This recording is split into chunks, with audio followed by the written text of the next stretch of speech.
Sky Genie Entertainment presents the following. The following is not suitable for children under the age of 18. It contains coarse language, sexual references, my own personal views and opinions. The characters of the show are fictional and are made for fun, not harm. I would like to thank you for listening to the Sky Genie Show. And if you ask us, how do we feel about tomorrow? We don't give a fuck! Bring on chaos! Bring on fucking New Japan! Any fucking motherfuckers in the building! Across the world! Shit! We are Bullet Club! Don't you see that? Fuck, we don't give a fuck! I'm saying fuck all over this mic! Fuck! Damn straight!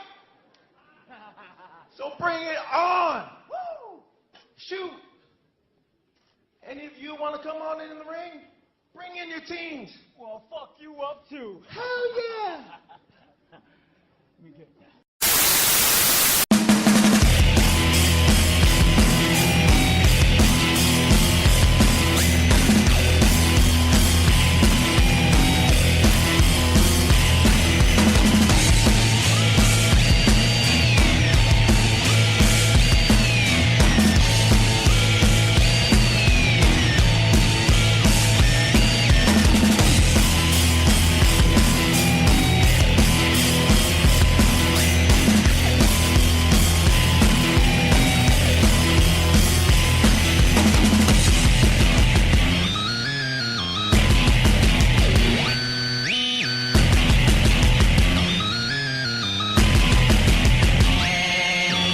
Hello and welcome to the Sky Genie Show. This is the worst show ever. We're on episode 64 of the Sky Genie Show, and the first Sky Genie Show of 2018. I know, we got this far. We have Wrestle Kingdom, injuries, news and more, plus stupid shit of the week. So let's get into the news side of things. We open up with the story of Paige. During a house show the other week, she was involved in a six-man tag with, I believe, Mickie James, Sasha Banks, and Bayley, and it was against whatever her team name is anyway. What happened was, there was a spot in the match where Sasha Banks did a kick, and it looked like she kicked her pretty hard, and she just went down in a heap. People thought it was a shoulder injury. And looking at it, when she was trying to get back up on her feet and she couldn't, I was looking at it thinking, well, what, she just came back from neck surgery, this could easily have been a stinger. And people are going on about how the kick should not have happened, but then again, she probably wasn't meant to kick her in the back. It looked like it kicked her in the back, but I don't think it was meant to kick her in the back. It was probably meant to kick her in the ass, but I guess she mistimed it. It just went horribly wrong.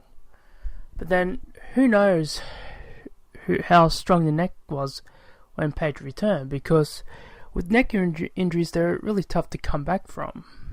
It wouldn't surprise me if she's out again and has to have another surgery.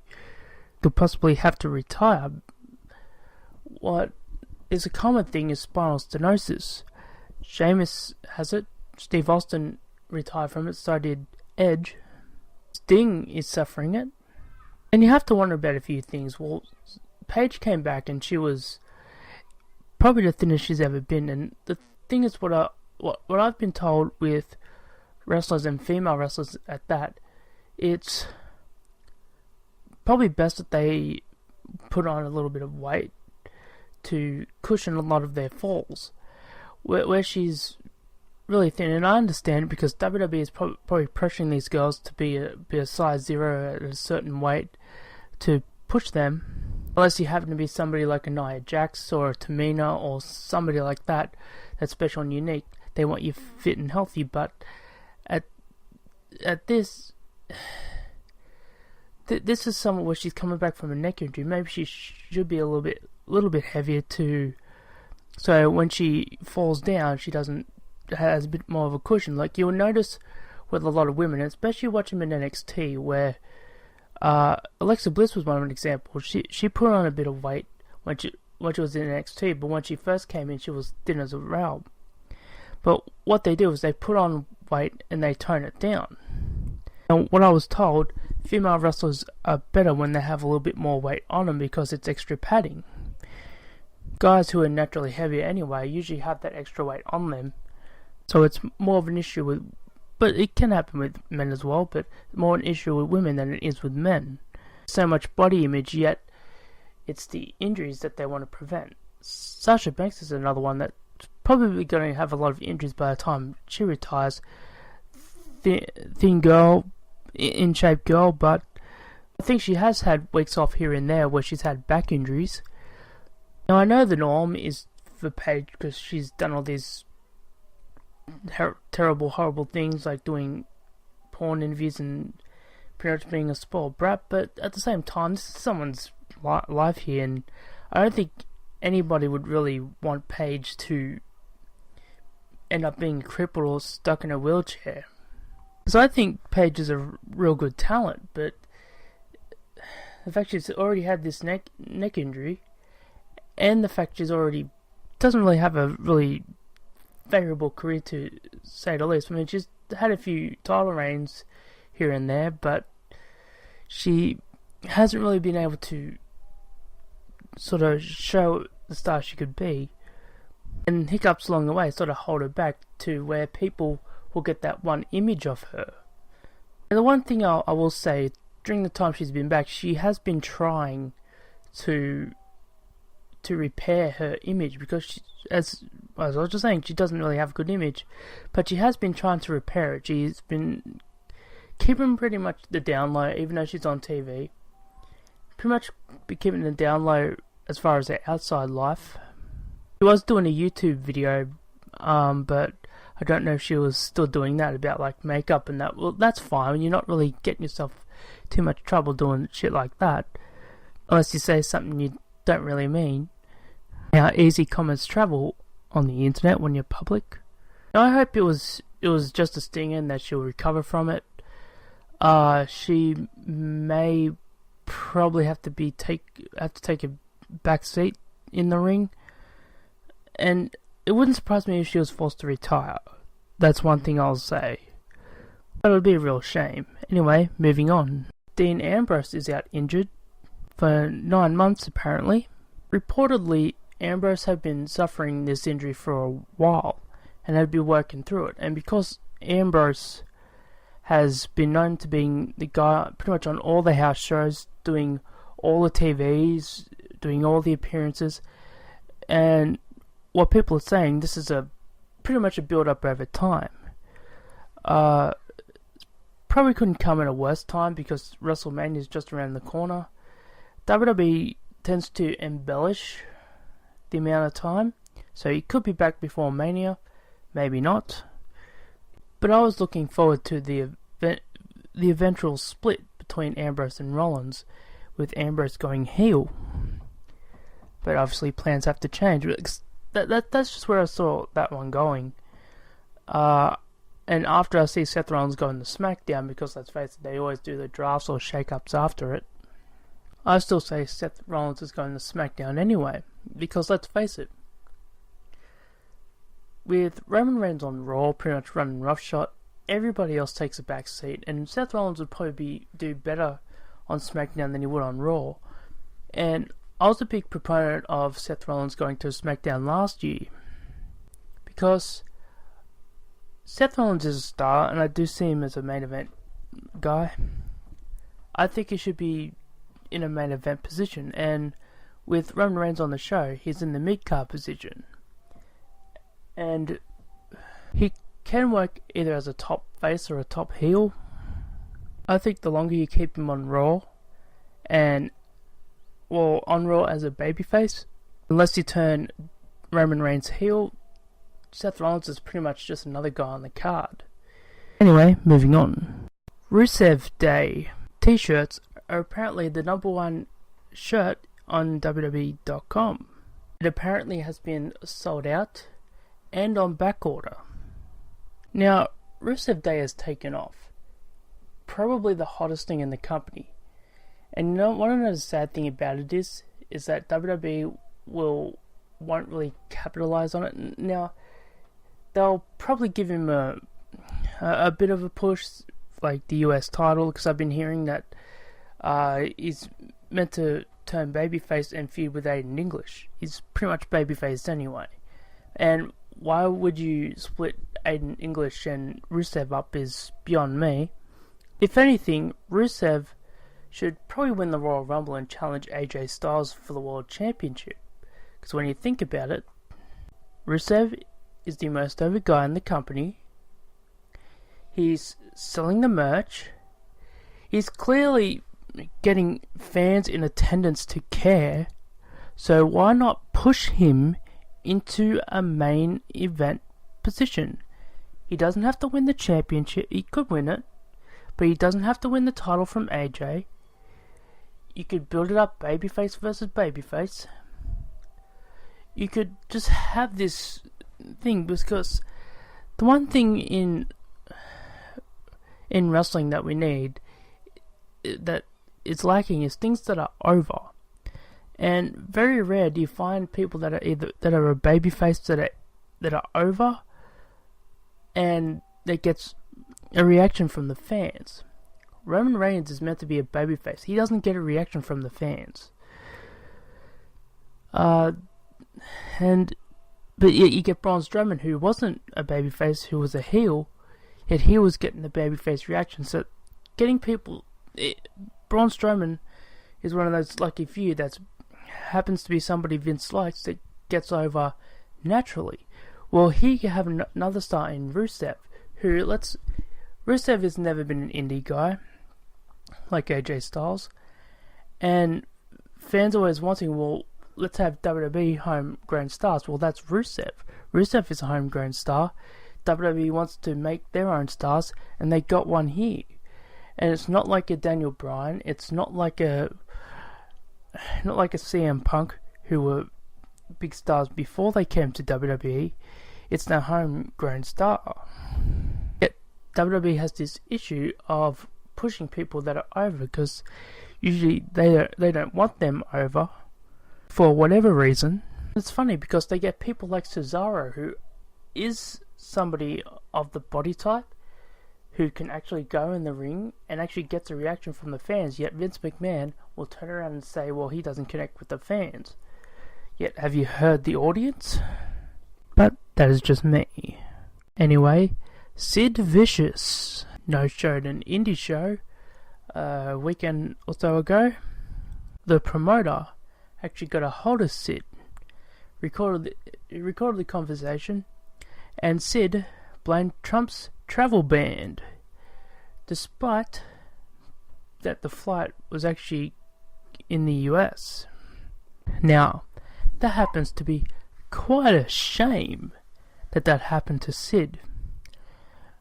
You know, me getting to the airport and finding out that your visa wouldn't allow you to travel to, I don't know where it was, in the US. See, I almost couldn't do this show because of Trump's travel ban. How that has anything to do with actually doing a show, I don't know, but it almost happened. It really did. Would I tell a lot of bullshit just to get a few laughs and giggles? No, of course not. There is audio out there, I don't know the link, but if you find it, check it out. Anyway, moving on. The people at Fire Pro Wrestling have teamed up with New Japan Pro Wrestling to release Fire Pro World on PS4. Sorry, Xbox, you miss out. But then, I recommend getting it on Steam, because if you like to have your own created entrances, say you create AJ Styles or you download AJ Styles, what you do is, to edit the songs, first you must have an MP3 of the song. You put it into the BMG file, I think that's what it is, but you put it in there, and when you download, if you're good at creating it, great, but if you download AJ Styles, what you do is you copy the model onto your creator superstar, because when you download them, their models will be in the thing, because you have your main guys, then you also have guys you download. You can't actually edit them unless you copy it in to create a superstar, and there's when you can add your theme song to them. But that's just me. They announced that New Japan is working with them on PS4, and it'll be cool because you would get a heap of New Japan DLC. And when you think about it, Fire Pro Wrestling is actually a better series than the WWE games. And despite it being 2D, still you get way better games. The only thing I think it's missing, though, is like a creator pay-per-view feature. Like, I like playing virtual pro wrestling too. And what you do on it, you can create an event, and you make a card, and what you have is with your main event. Depending on who's in the main event, will determine like a crowd number. And because I keep trying to break the record, I think it'd be cool if you did that, had something like that on Fire Pro World, and have a rating system, and you try to beat that every time. But that is just me. It's a really good game. I recommend getting it, and I recommend getting it on Steam, not on PS4. I'm guessing they'll release DLC for the New Japan stuff for the Steam later on. It's meant to come out around the G1 finals, if I'm not mistaken. They had Togi Makabe and Kushida, who was wearing weird fucking get up. It was funny because then Kushida beat Togi Makabe, and they gave him a Fire Pro Championship, but it was a physical title. And then Taguchi comes out and makes fun of what he's wearing, what Kushida's wearing, and challenges him to a match in the game. I thought they were going to do it there, but they didn't. It'll probably be down the line. Wouldn't it be cool, Kushida vs Taguchi for the Fire Pro Championship at Wrestle Kingdom? Even though they're both already in matches for all the Tokyo Dome, but that would be a pretty good, just for a pre-show for the New Japan Rumble. I think that would be pretty fun. Anyway, speaking of which, there's a reason why I was getting news out of the way. After the break, we will have the review of Wrestle Kingdom 12. The Sky Genie Show will be back after the break. Can't get enough of the Sky Genie Show? Check out the website, skygenieShow.weebly.com.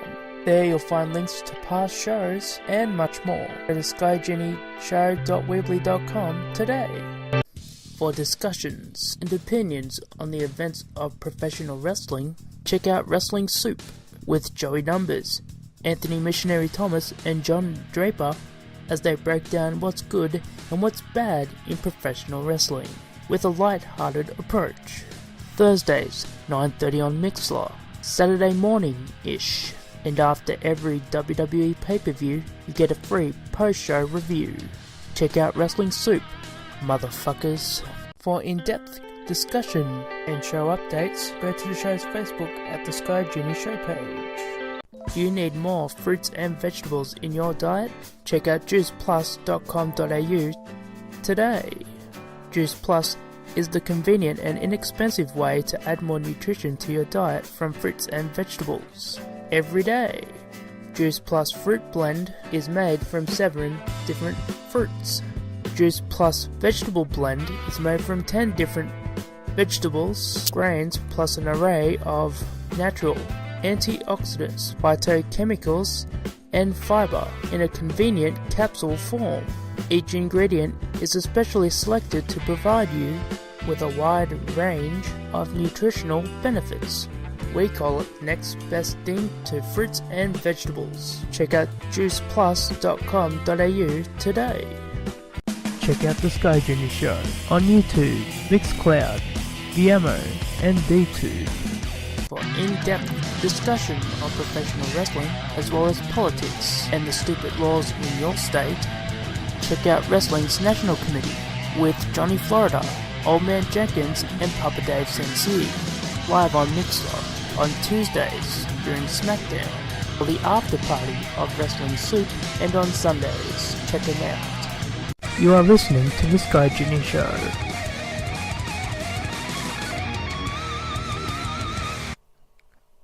And we are back. And now it's time for Wrestle Kingdom 12 review. It's been a while since I've done a recap. Personally, I find them boring. Then for this show, it was very favourable. The show opened up with the pre-show with the New Japan Rumble. Normally the New Japan Rumble is about surprises, pretty much like how the WWE does theirs. The fact that they didn't have a lot of legends had me thinking that they were going to do something big, and my thought it was going to be Shibata returning, which would have been a cool surprise, but as we know, possibly not happening. Masahito Kakihara was the winner. For those of you who don't know who he is, he competed in New Japan as a junior heavyweight, as well as for the shoot-fed UWFI. A year ago, he was diagnosed with cancer and was forced to leave the ring. So it was a feel-good story for this match. The main card opened up with Roppongi 3K defending the IWGP Junior Tag Team Championship against the Young Bucks. During the match, there was a spot where Matt Jackson took a bump and injured his back during the match. They managed to continue to win the IWGP Tag Team Championship from Roppongi 3K. Now, if that was a work injury, I have to give the Young Bucks a lot of credit for selling that. People say Young Bucks don't sell, but if that was a work, then obviously they do. But then I'd seen Matt later on in the night, and he wasn't getting around too favourably. We then had a gauntlet match for the 6-man Tag Team Championship. Now I won't break down match for match, but there were pretty good matches here. Though I was expecting a lot of swearing, considering we had the Gorillas of Destiny and Togi Makabe in this match. I guess they were told to tone it down, especially after that promo escapade that Tonga Loa did, which you would have heard at the start of the show, unless I have to edit it out because of YouTube. Fucking YouTube. But your winners were Beretta, Tomohiro Ishii, and Toru Yano of Chaos. It's interesting because there was a theme throughout the night. Cody Rhodes took on Kota Ibushi in what was originally meant to be for the Ring of Honor Championship, but since Cody lost the title, it became a straight up singles match. This match was pretty much insane. There was a spot where Cody Rhodes did the crossroads from the apron to outside the ring, and Kota Ibushi landed on his head, and you gotta think this man's had neck surgery. There was a few spots where Kota Ibushi accidentally took out Brandy, and pretty much was all worried about it, doing the Liz Savage Hulk thing, picking her up. Cody Rhodes then knocking him down and turning out the whole time that it was a work. People get on Cody Rhodes saying he's overrated, but if you saw that match, there's no denying that guy doesn't have psychology. He's not the best wrestler, but he has a really good amount of psychology, and he gets that from his old man. The winner here was Kota Ibushi. We then have the Killer Elite Squad versus LIJ, Evil, and Sonata. It was a good, decent match. Sadly, it got sandwiched in the middle of two matches. I mean, there's a lot of great matches, and obviously matches are going to have to suffer due to placement. It was a really decent match. Your winner and new champions is Evil and Sonata. Then we come to what was possibly the match of the night. It was a hair versus hair match for the Never Openweight Championship. Minoru Suzuki defending the title against Hiroki Goto. It was a very violent match, and your winner and new champion is Hiroki Goto. Minoru Suzuki, Suzuki trying to take him out, but Minoru Suzuki is a man of his word, gets in the ring, sits down and pretty much shaves his own head. Ever much the badass, all the way, even in defeat, is Minoru Suzuki. He then had a fatal 4-way for the IWGP Junior Heavyweight Championship. Marty Scurll defended against Hiromu Takahashi, Kushida, and Will Ospreay. This match had spot after spot, a little bit of comedy here and there. Like there was a spot where Marty Scurll had Hiromu Takahashi and pretty much athletic taped him to the guardrail, and then got the powder or the salt and threw it in the eyes of Kushida. The old school villain tricks. Will Ospreay pins Marty Scurll to win the IWGP Junior Heavyweight Championship for the second time, and the story leading into this is that Will Ospreay had never defeated Marty Scurll. Maybe so in a New Japan ring, I don't know if anywhere else. But then I can see a one-on-one match needing to take place, so this could continue. The interesting thing here, the story leading up to it, all the titles so far changed hands, but now we come into the three major matches. Hiroshi Tanahashi defended the Intercontinental Championship against Jay White. Going into this match, Tanahashi has had an injured leg and an injured bicep for months now, and the guy really needs to take surgery off, and it's kind of stupid that he's sticking around. They didn't want to put the championship on Jay White. Why put him in the match to begin with? Instead of them wanting to give the championship to Kota Ibushi, which is what I think will happen. It was a good match all around. See a winner and still champion, Tanahashi.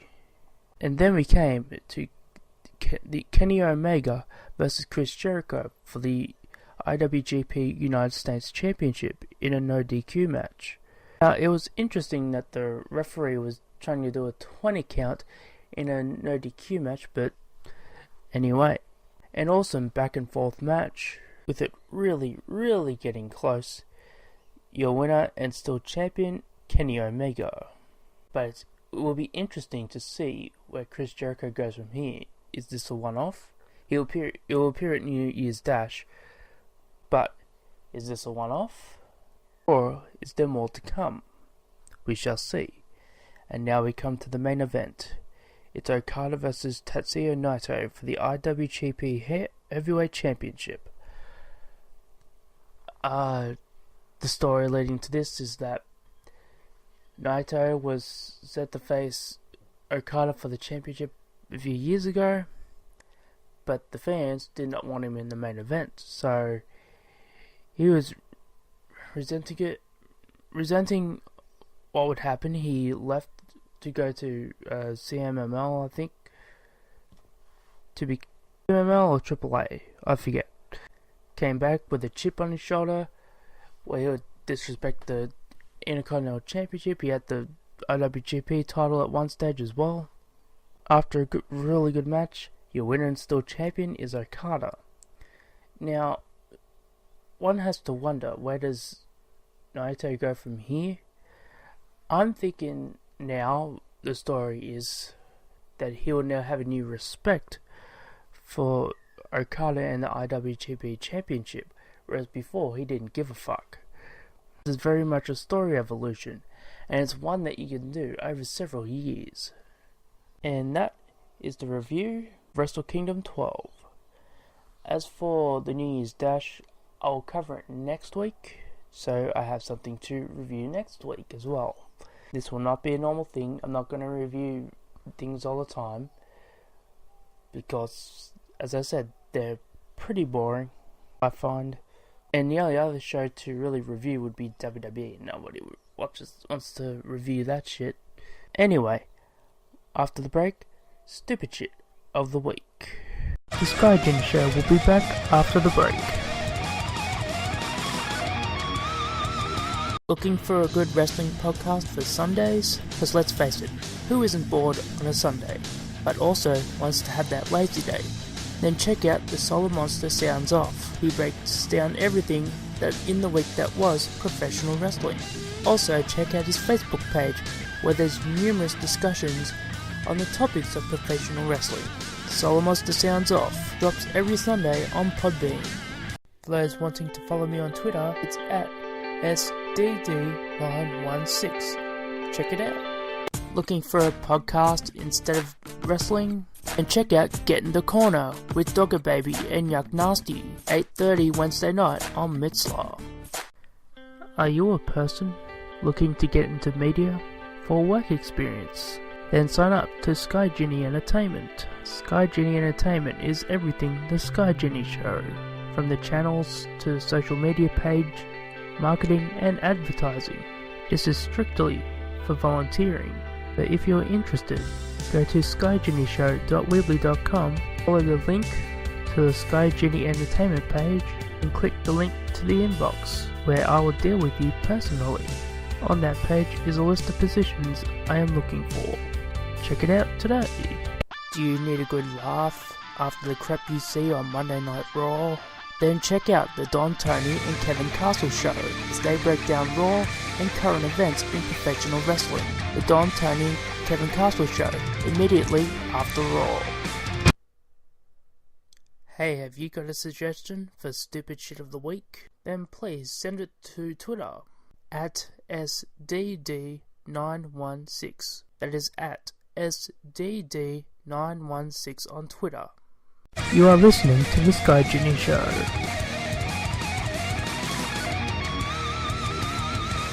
Welcome back, and now it's time for Stupid Shit of the Week. For this week's Stupid Shit of the Week, and the first Stupid Shit of the Week for 2018, I give it to Chappelle Corby. Now, some of you listening may not know who Chappelle Corby is. About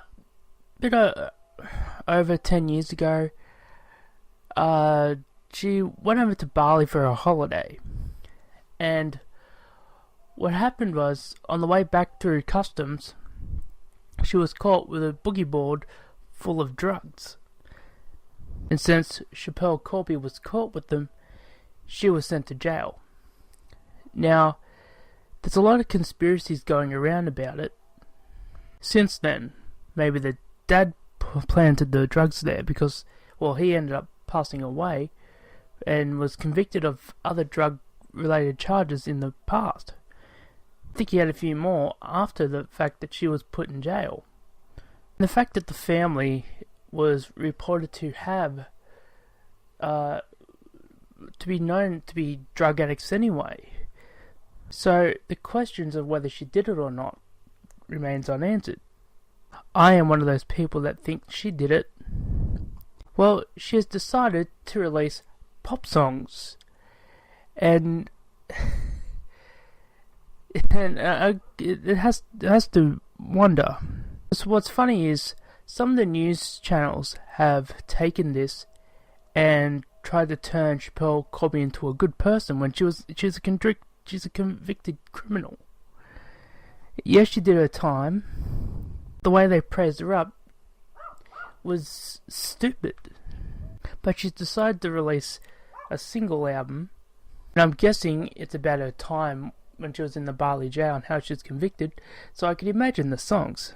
She could be doing her own version of Afro Man, How I Got High, or Because I Got High, Who Let the Sniffer Dogs Out, and What's That in the Boogie Board?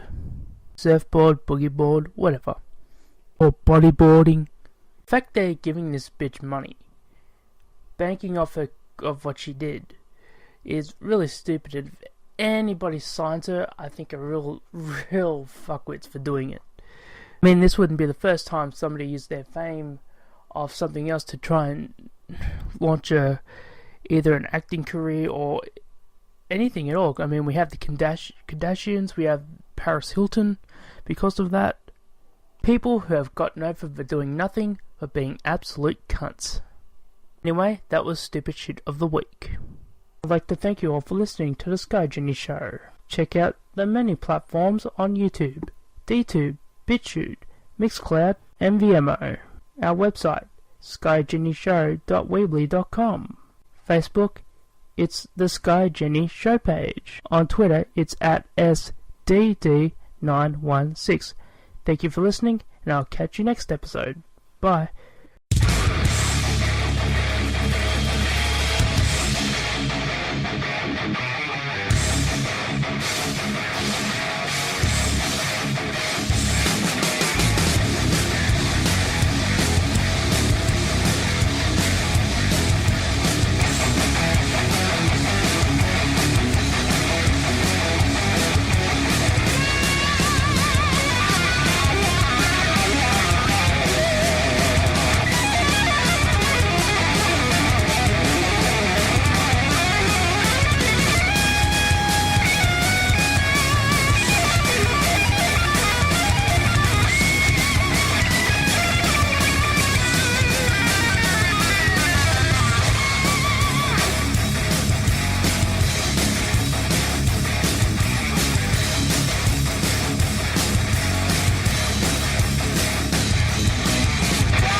This was a